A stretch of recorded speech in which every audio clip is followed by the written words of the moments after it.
Yo celebro realmente que en este congreso, en el contexto de que se celebre este congreso en el contexto de un ambiente universitario tan relevante como el de la Universidad Autónoma de Aguascalientes, y se aborde no solo el tema de la justicia penal, sino además otro importantísimo tema en nuestro país, que es el de la política criminal. Es otro de los grandes y enormes temas que además tenemos pendientes en nuestro país, la política criminal. El maestro José Adolfo Reyes Calderón definió la política criminal como, y abro comillas, una parte de la criminología que se ocupa de las actitudes institucionales que se han adoptado, se adoptan y se deben adoptar para combatir las conductas delictivas o aquellas que atentan contra la convivencia social. Cierro cita. La pregunta obligada en esta reflexión es: ¿cuál es la actitud institucional del Estado mexicano para combatir los delitos y perseguir a los delincuentes? Para mí, la invocación de esta cita, de esta definición que hace un doctor, es relevante porque habla de una actitud institucional. Y me parece muy interesante enfrentar el tema de la política criminal así, como una actitud institucional del Estado. La política criminal es ese conjunto de definiciones que debe emitir el Estado en su conjunto para establecer con claridad, con asertividad y con firmeza cuáles son los retos, las estrategias y las acciones a seguir para encaminar a todas las entidades de la administración pública, pero también a los organismos descentralizados y autónomos, a la sociedad civil organizada, a las asociaciones y organismos de la iniciativa privada, a que juntos generemos las acciones y las condiciones para lograr mantener un Estado en orden y con control en materia de seguridad pública y justicia penal. La política criminal, sin duda alguna, es el hilo conductor de la justicia penal.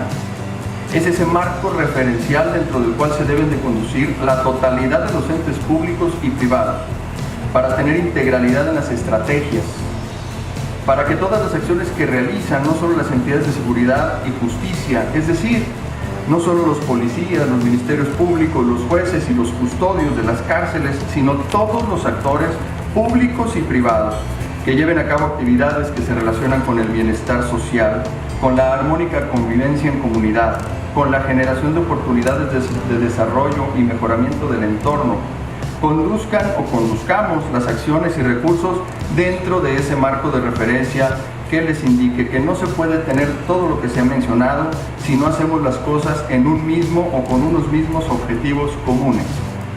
Cada quien desde su obligación y responsabilidad cumpliendo con sus propios objetivos, pero conduciendo sus acciones por el camino de la obtención eficaz de las condiciones adecuadas para que ocurra algo que no ha ocurrido hasta ahora. Que yo creo que es el que enfoquemos nuestros esfuerzos en hacer que la violencia, los delitos, las faltas de respeto entre nosotros y hasta los actos de corrupción dejen de ocurrir, que ocurran cada vez menos y no que cada vez que ocurran acudamos a recoger los pedazos. Pues bien, la Procuración de Justicia es solo una parte dentro de todo este gran sistema de seguridad y justicia. La Procuración de Justicia no es la parte importante de este sistema, es aquella parte que tiene que ver con eso, con recoger los pedazos.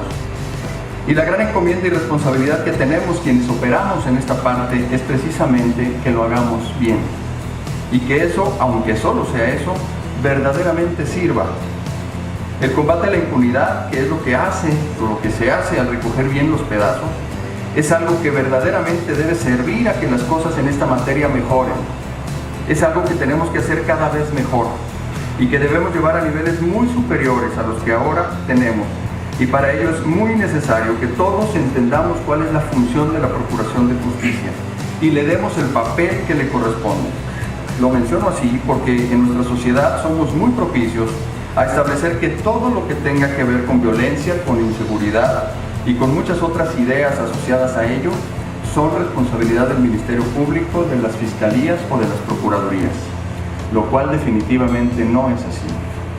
La política criminal es lo que puede poner las cosas en su justa dimensión para hacer que el engranaje funcione adecuadamente, asignando a cada cual la función que le corresponde y haciendo además que esa función encuentre el espacio adecuado para que embone con las demás funciones de las otras partes de la maquinaria, de tal manera que ésta empiece a caminar de forma correcta y que ello se vea reflejado en los resultados constantes y objetivos que la ciudadanía legítimamente exige.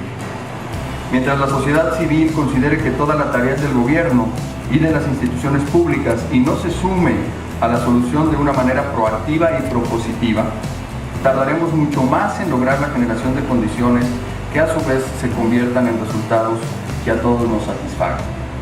Nuevamente mi reconocimiento, mi felicitación por la celebración de este congreso. Agradezco mucho la posibilidad de participar.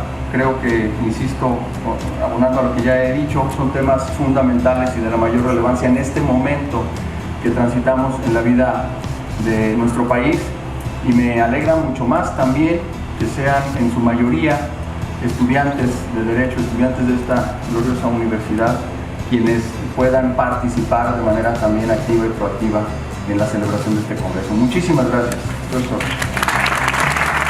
Tengo que hacer la aclaración de que como recinto universitario yo tengo la obligación de hablar con apertura, con respeto a la libertad también que da el recinto universitario.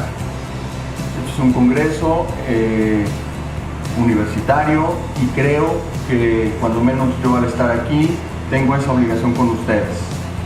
Tengo la obligación de no asumir una postura más que universitaria, más que académica, y en ese sentido quizá me tome la libertad, siempre en un afán constructivo, propositivo, de generar ciertas críticas y de hablar con lo que cuando menos yo considero que es una verdad, no absoluta, pero sí lo que creo que debo de honrar, que es esa verdad de las cosas que tenemos que decir acá.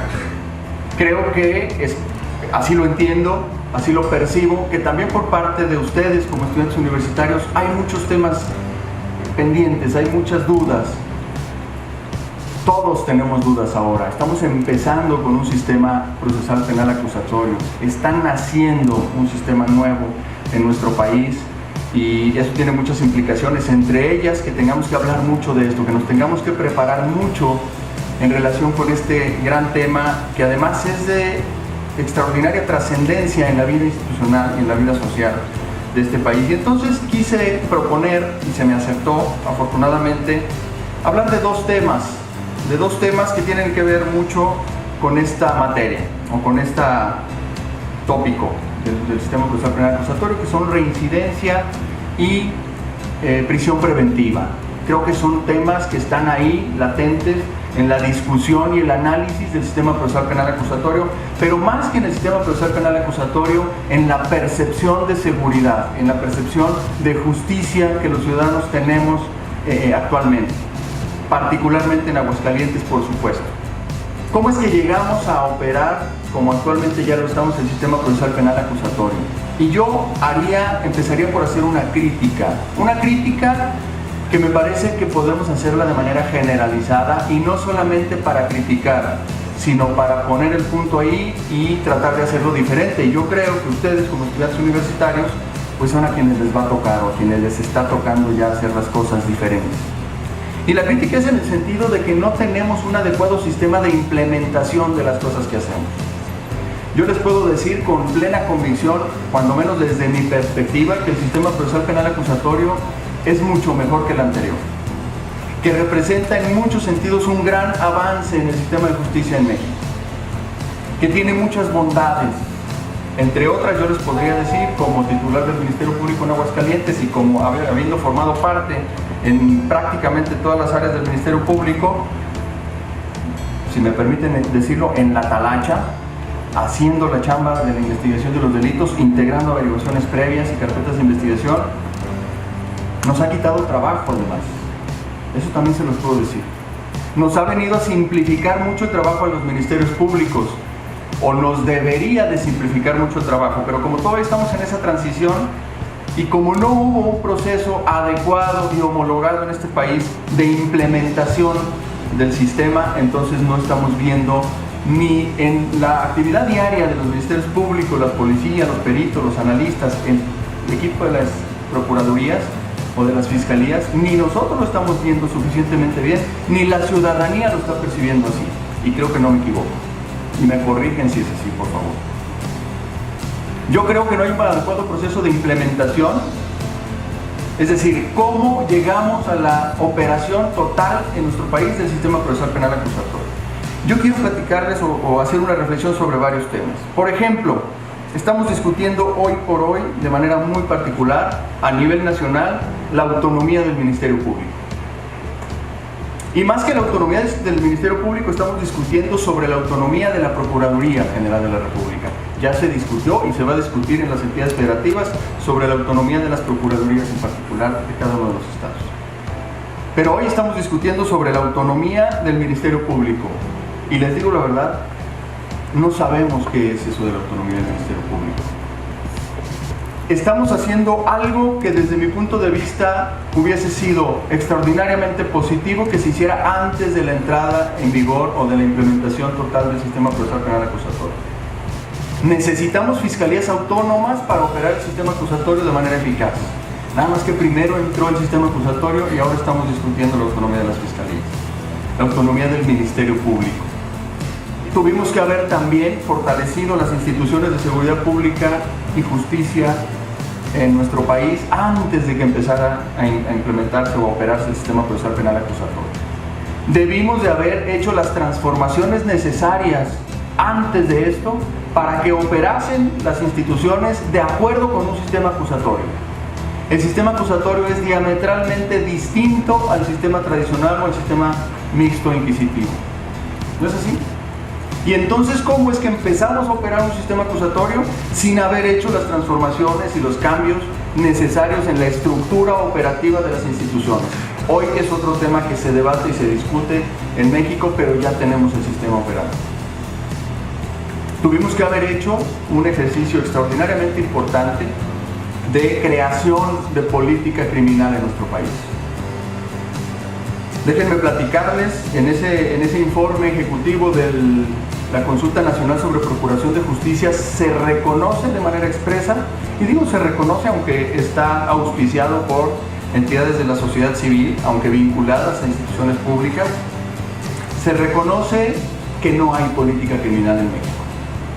Yo hace un par de días decía, ¿eso es para celebrar o es para llorar? ¿Qué tendríamos que hacer ante el reconocimiento o el señalamiento a partir de una consulta nacional de que carecemos de política criminal, de una correcta y adecuada política criminal en nuestro país? ¿Celebramos?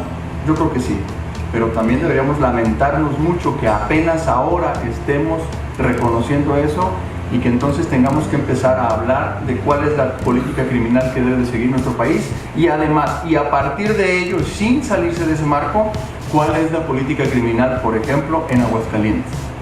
Esas son las discusiones que debemos de tener ahora y que debemos llevar al terreno de las acciones, no quedarnos en la discusión. Tenemos que llevar al terreno de la acción definitivamente y así de manera muy decidida. No socializamos el sistema antes de implementarlo, antes de operarlo. No lo socializamos, la gente no sabe de qué se trata. La gente no entiende por qué y le da una extraordinariamente inadecuada conceptualización a ese fenómeno, llamándolo como la puerta giratoria, que para mí no existe.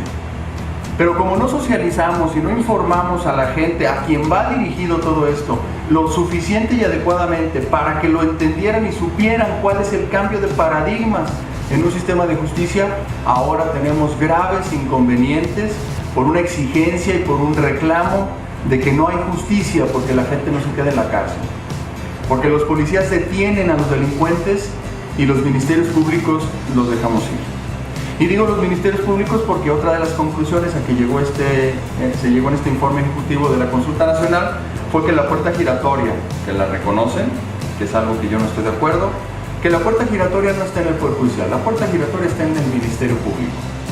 No tuvimos un proceso adecuado de formación profesional y en capacidades suficientes de nuestros policías en todos los ámbitos, municipales, estatales, policía preventiva o de reacción, policías de investigación, policías federales.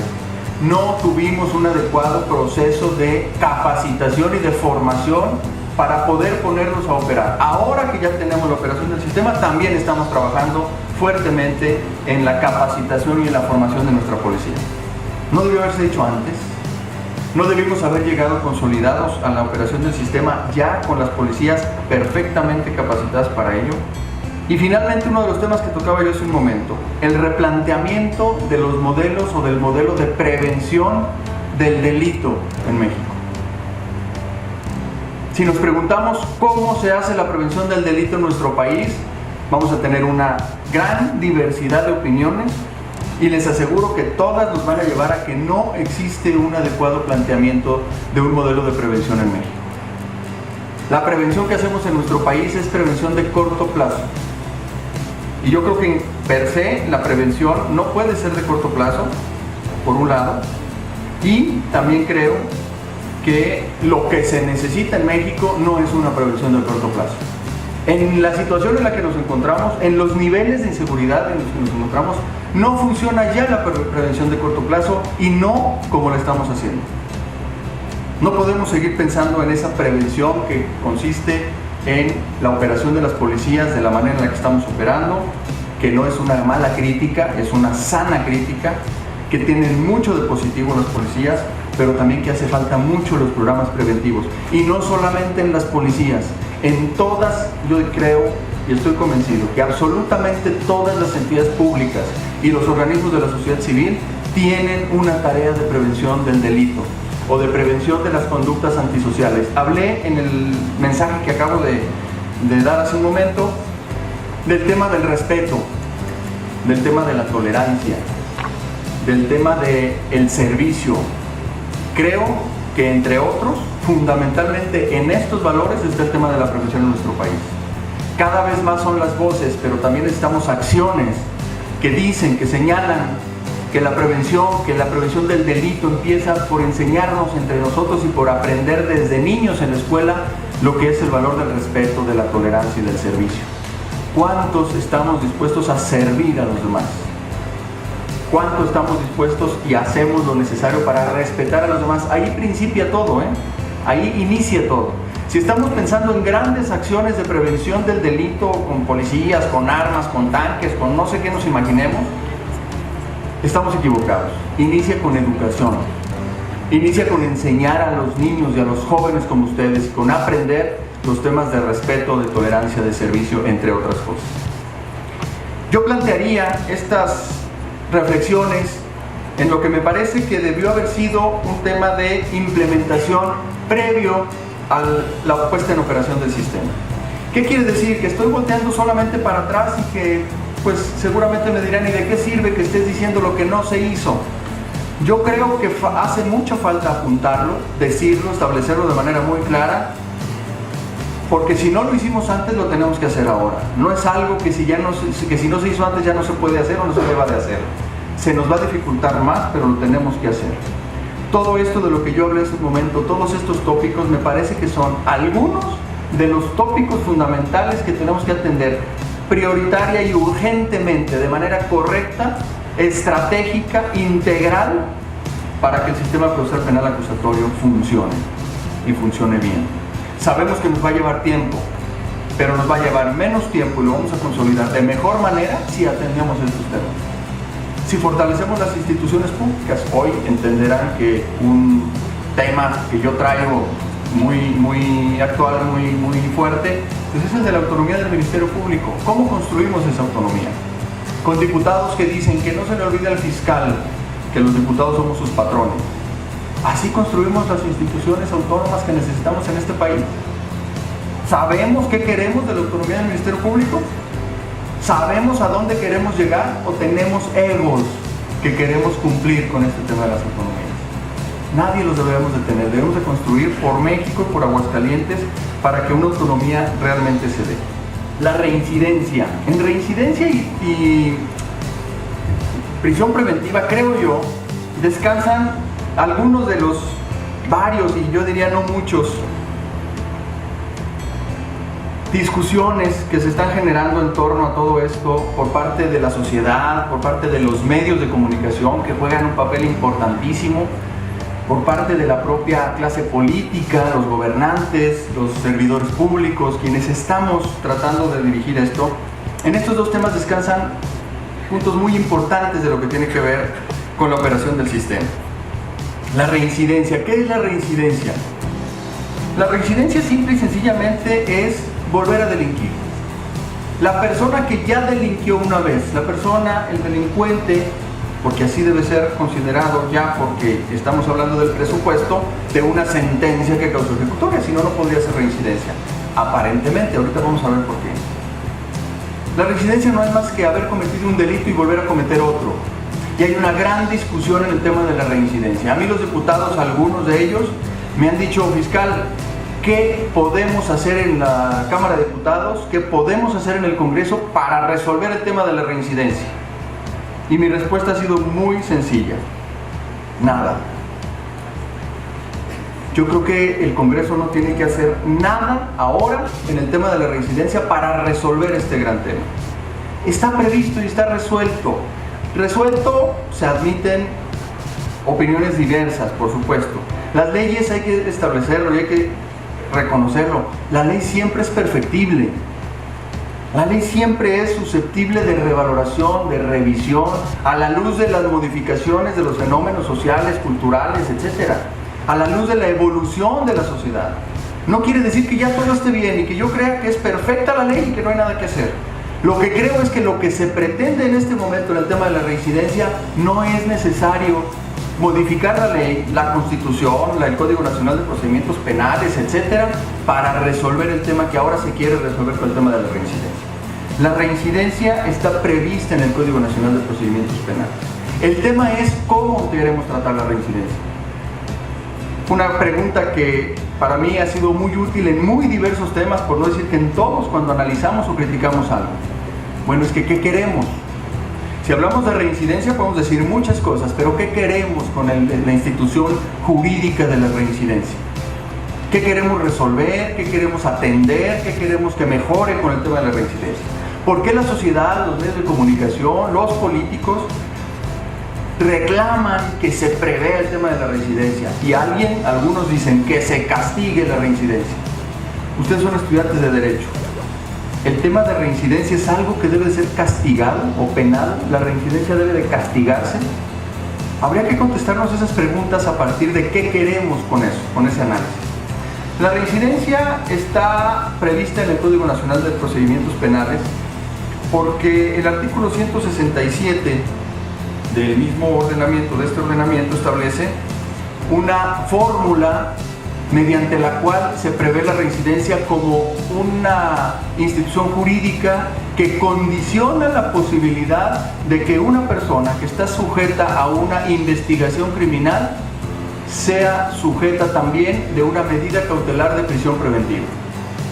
Ese es el tratamiento que da el Código Nacional de Procedimientos Penales al tema de la reincidencia. Y establece, y me vinculo con el tema de la prisión preventiva, que se aplicará la medida cautelar de prisión preventiva, ya no oficiosa, justificada, aunque no lo menciona así, solamente prisión preventiva, entre otros supuestos, al imputado que haya sido sentenciado previamente por un delito doloso. Eso es reincidencia, señores. Eso es la previsión de la reincidencia del Código Nacional de Procedimientos Penales. Pero también establece el Código Nacional que no necesariamente con una sentencia se considerará, no utiliza la palabra reincidencia, pero le da el mismo tratamiento. Porque dice que también si está siendo sujeto de otro proceso penal. Es decir, se me aplica la prisión preventiva considerándome reincidente de alguna manera, cuando menos en una interpretación así es, no solo si soy formalmente reincidente porque tengo una sentencia expedida o emitida por una autoridad jurisdiccional que ha causado ejecutoria y que dice que yo fui un delincuente, o soy un delincuente porque así se me declaró, sino que además si estoy siendo sujeto de un proceso diverso, de una investigación jurisdiccional diversa, o sujeta a control jurisdiccional, de un proceso ahora. Y entonces, ¿qué tenemos ahí? ¿Cómo podríamos desmenuzar e interpretar esta norma jurídica del Código Nacional de Procedimientos Penales? Se me aplica la misma medida para un reincidente, aun cuando no haya sido yo declarado responsable o culpable en otro procedimiento diverso, simplemente por estar siendo investigado en un proceso distinto, ¿no? Entonces no necesito ser reincidente para que se me aplique ese tratamiento.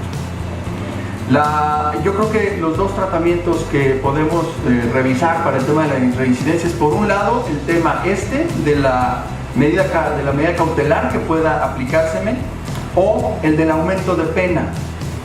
¿Qué pasa con el tema de la reincidencia? ¿Qué otro tratamiento también está previsto en el Código Penal como reincidente? La individualización de la pena. No tiene que hacer la autoridad jurisdiccional un análisis de la personalidad y de los antecedentes del sujeto al que va a imponer una pena, al que va a sentenciar, y en ello no debe de tomar en consideración, no juega un papel importante el hecho de que ya anteriormente haya cometido un delito o haya cometido anteriormente varios delitos. Ahí también está previsto el tema de la reincidencia. Ahí se debe de considerar, no para castigar por sí mismo el tema de la reincidencia, porque entonces estaríamos hablando de un derecho penal de autor, pero sí para considerar condiciones de personalidad que permitan individualizar adecuadamente la pena que se debe imponer a quien ha cometido un delito y que no es la primera vez que lo comete. Lo que no creo que debiéramos hacer con el tema de la reincidencia, si eso es a lo que se refieren los diputados o la sociedad o los medios de comunicación cuando exigen prevenir y cambiar la ley para prevenir la reincidencia, es castigar la reincidencia por sí misma. Hay otros estados de la República que han venido a hacer unas modificaciones legislativas en el Código Penal, en sus códigos penales, para establecer expresamente como un agravante en la comisión del delito la reincidencia y la habitualidad. Y más, reincidencia, segunda vez que cometes un delito; habitualidad, 3 o más veces que has cometido un delito. Y entonces el aumento de pena, la agravante, tiene que ver si hay reincidencia o si hay habitualidad. Eso es lo que desde mi punto de vista no debería de ser. ¿Por qué se hace? Esa es otra gran pregunta. Bueno, entonces, ¿por qué sucede esto? Pues quizá por lo que yo siempre he comentado, en el sentido de que hay una deficiencia en la operación de un sistema procesal, de un sistema de justicia. Existen deficiencias en la operación. Como no sabemos cómo operarlo y como no tenemos la fortaleza institucional para poder operar adecuadamente un esquema de justicia penal que se vincule al de prevención y que se vincule al de seguridad pública y, por qué no decirlo, al de administración de justicia y al de ejecución de penas, que permitan avanzar con estas instituciones jurídicas que ya tenemos en nuestra legislación, entonces hay que recurrir a la violencia institucional. Entonces hay que recurrir a esa excesiva aplicación del poder punitivo del Estado. Y entonces hay que castigar también la reincidencia. Y yo creo que ahí ya cometemos un exceso y estamos cayendo en algo impropio e inadecuado jurídicamente hablando. Si me permiten, yo quisiera pasar ahora al tema de la prisión preventiva. ¿Qué pasa con la prisión preventiva en el sistema procesal penal acusatorio? Otro gran tema en el tintero y en la discusión del sistema procesal acusatorio, el de la prisión preventiva. Este tema que apuntamos hace un momento de la puerta giratoria. ¿Existe la puerta giratoria? ¿Por qué yo digo que no existe la puerta giratoria? Yo preguntaría, ¿qué es la puerta giratoria? La puerta giratoria, desde mi punto de vista, es esa concepción o percepción social o mediática que tenemos de que las policías detienen a una persona, es decir, lo meten y los ministerios públicos lo sacan. Entonces entra por una puerta y sale por la otra, ¿no? Eso es lo que estamos haciendo con la operación del sistema procesal penal acusatorio. ¿Qué debemos de entender entonces? ¿Por qué yo no acepto que exista esa puerta giratoria?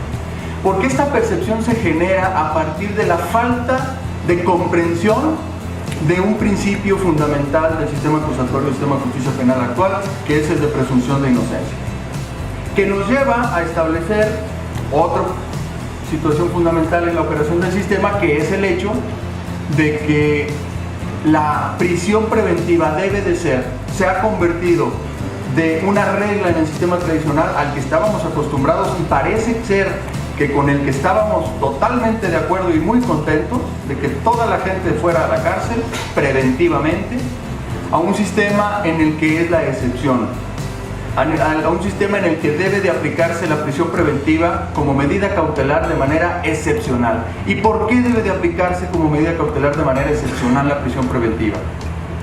Pues insisto, de manera fundamental, precisamente porque hay un principio de presunción de inocencia que establece que nadie puede ser tratado como responsable, como culpable o como delincuente mientras no exista una declaración formal, fundada y motivada que así lo establece.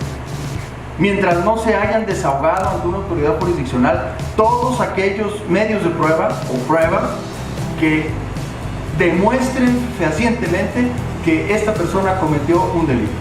¿Y qué delito? Mientras eso no suceda, a mí se me tiene que dar el tratamiento de inocente. ¿Y cómo puedo yo pensar que se me da un tratamiento de inocente si estoy en la cárcel mientras me investigan?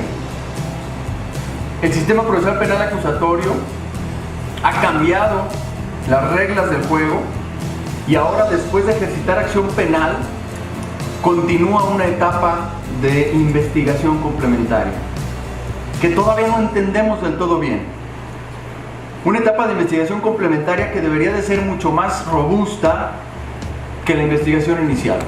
El sistema acusatorio, la reforma constitucional, disminuye el estándar probatorio en esa obligación que tiene el órgano acusador, el Ministerio Público, para poder llevar ante la autoridad jurisdiccional a una persona imputada por la comisión de un delito, a una persona a la que se le establece la posibilidad de que haya cometido un hecho que la ley señala como delito, que tengamos los suficientes elementos para establecer que se ha cometido ese hecho y que esta persona existe la posibilidad de que lo haya cometido o de que haya participado en esa comisión, para abrir la posibilidad de que bajo un sistema jurisdiccional vigilado por una autoridad jurisdiccional se complemente la investigación y se pueda concluir esa etapa en una etapa intermedia con la formulación de una acusación.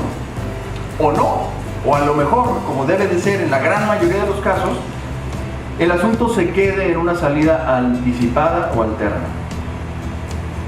En la solución del conflicto, en la solución de la controversia, desde una salida anticipada o alterna que ya sabemos cuáles son. Esa es la situación o esa es la parte, la forma por la cual la prisión preventiva debe de ser la excepción en este sistema. En la Fiscalía General del Estado nos mueve la justicia.